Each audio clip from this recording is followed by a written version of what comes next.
Can you provide an overview of your work? So, I'm really interested in obesity and how macrophages adapt their metabolism in the context of obesity. So, mainly, my lab is focused on tissue-resident macrophages, how these macrophages integrate signals that are derived from different tissues or systemic derived cues such as leptin, ghrelin, fatty acid, hydroxy fatty acid, cholesterol, and so on.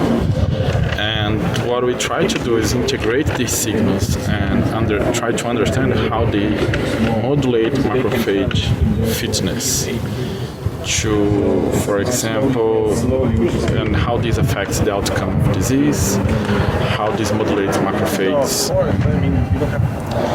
in a physiological state, for example. What are some emerging technologies or methodologies that you find promising for advancing our understanding of immunometabolism?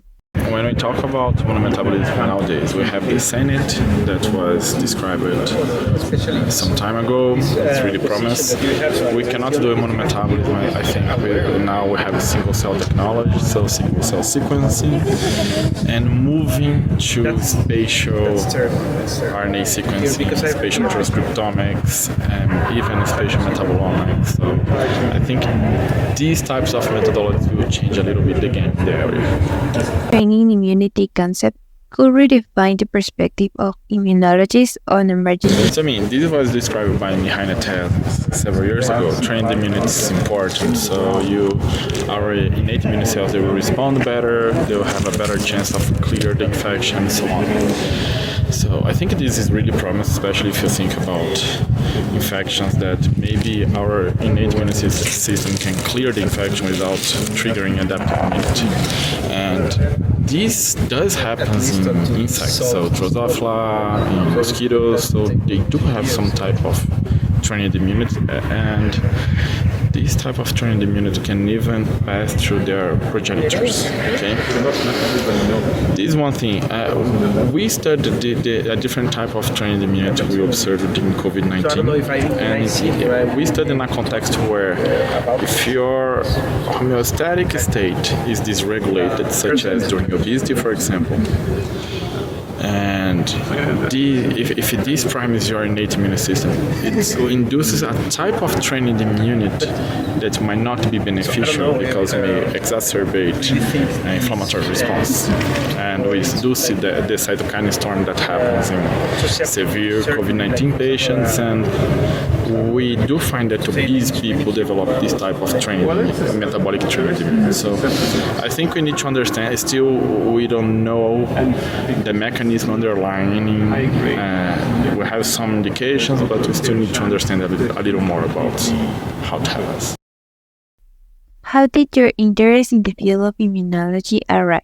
I think it was in vet school, actually. When I was in vet school, something related to tolerance during pregnancy, and how the immune system modulated that.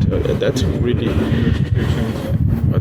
interesting to me, and kind of drove my interest into immunology. So I started to work with transplantation immunology, actually, kidney transplantation in humans, operational tolerance patients. Then I moved to more classical immunology, dendritic cells, Tregs, Th1, and so on. And by the end of my PhD, I moved to leptin, and that's how I, for example, started studying immunometabolism. I ended up in immunometabolism.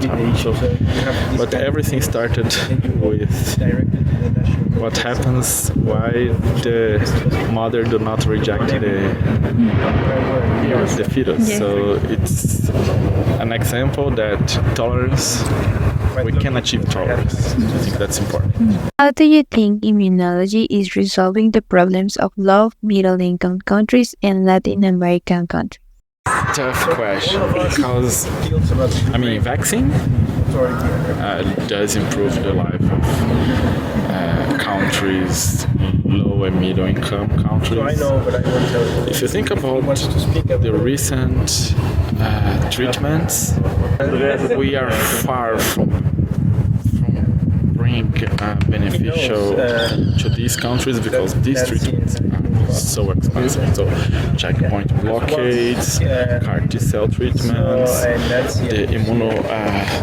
the immunotherapies overall, they are so expensive, and I think we don't have equality in the type of treatments that we can provide for Latin America, African countries because of the price of the treatment. So the immunology field needs to think, okay, how can we still create these amazing treatments, but we need to improve the costs and think about the entire population.